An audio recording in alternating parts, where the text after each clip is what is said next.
Hey everybody, it's Jake, and today I'm going to show you how to magnetize your miniatures and their movement trays. You're going to have to get yourself some galvanized sheet metal. You can get this at Home Depot. It comes by the foot.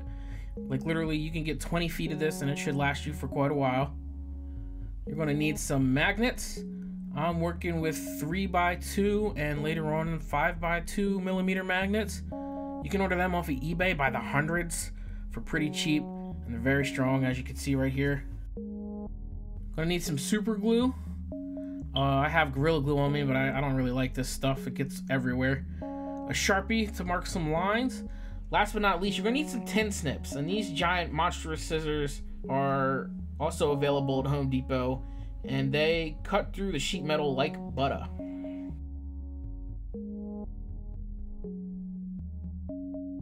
Okay, what you want to do here is just draw your line. I do about 1/2 inch. That should give me enough space to cover the majority of the insert on the tray. And then you're going to quarter it off. And that should be enough pieces for the 4 slots. And then you're going to take those tin snips and cut it.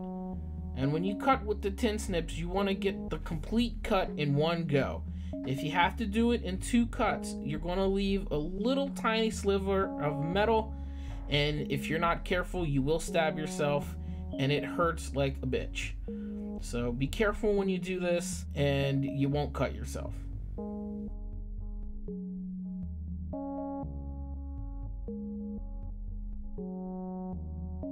Now I'm just test fitting all little strips of metal and make sure they fit.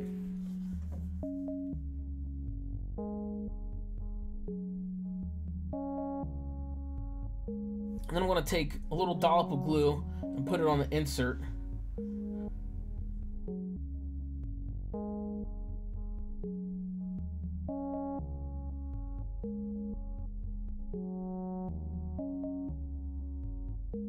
Now if you notice, I kind of wiggle the sheet metal around. That's so I can get as much glue on the bottom of it as possible. That way it has a better binding to the base. If you just plop it on that little dollop of glue, it might not be enough to adhere to it, and it could fall off. But as you see, it tends to stay on with not much glue.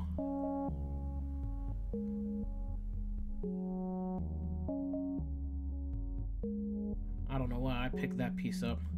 I guess I felt it wasn't sticky enough. And if you feel that way, you can always just take a little bit more glue and then put it back onto the insert or the base.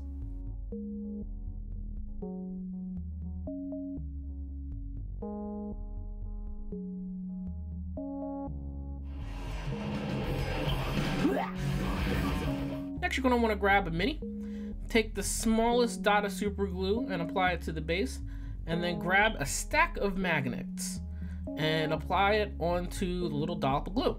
You're going to hold it there for 10-15 seconds, and once it's congealed and combined with the base, you should be able to take that whole stack minus the 1 magnet off at once.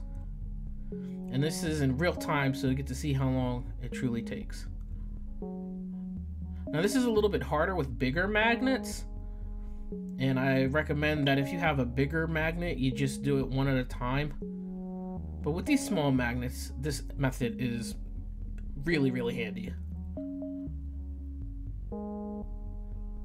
Next, for the bottom of the base, you want to grab some milliput. If you don't know what milliput is, it's an epoxy. It comes in 2 parts, and you got to combine the 2 parts together.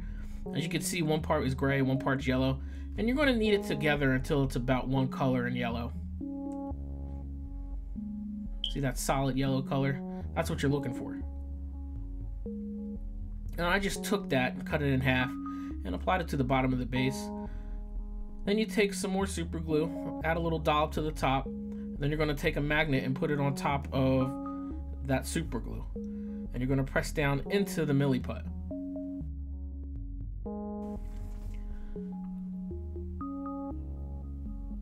The reason I use milliput on the bottom of the bases is so that it has a stronger adhesion to the base.